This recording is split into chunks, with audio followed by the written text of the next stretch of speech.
Hi, నేను మీ PVR. దేవర junior NTR triple తర్వాత నటిస్తున్న సినిమా.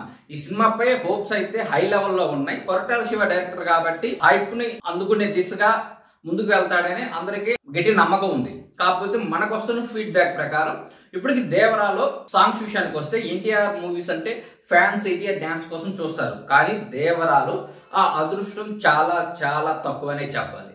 ఎందుకంటే దేవరాలో 2 or 3 సాంగ్సే ఉన్నాయి. రీసెంట్ గా విడుదలైన సాంగ్ కూడా టైటిల్ కార్డ్స్ కి షిఫ్ట్ చేసినట్లు తెలుస్తుంది.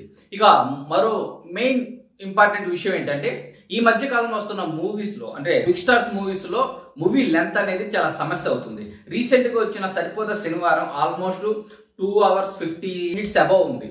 ఒక రకంగా ఆ సినిమాకి లెంత్ అనేది ప్రాబ్లం అయింది.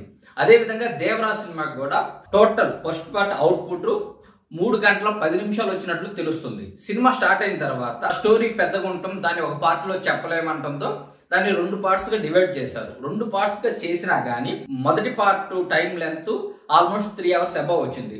ఇప్పుడు దాన్ని తగ్గించి 2 hours 50 minutes కి తీసుకురావడానికి కొరటాల అండ్ టీం గట్టిగా ప్రయత్నాలు అయితే చేస్తుంది. ఫైనల్ అవుట్పుట్ లో ఆల్మోస్ట్ 20 minutes కట్ చేయడం అనేది చాలా కష్టమైన విషయం. అలా కట్ చేస్తే మధ్య మధ్యలో జంప్లు జర్క్లు అనేవి వస్తాయి.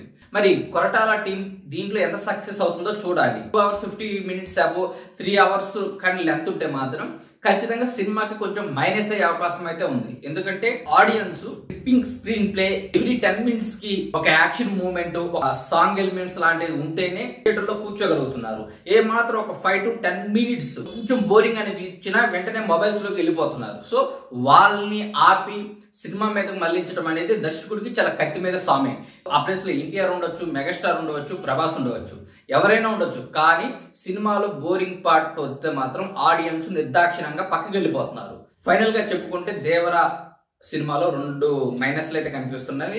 First minus Devara cinema length తగ్గించుకోవటం. సెకండ్ ఎన్టీఆర్ ఫ్యాన్స్ ఎక్కువగా ఆశించే డాన్స్ మూమెంట్స్, సాంగ్స్ ఈ సినిమాలో లేకపోవటం. సో వీటిని కొరటాల టీం ఎలా అధిగమించి సక్సెస్ అవుతారనేది చూడాలి.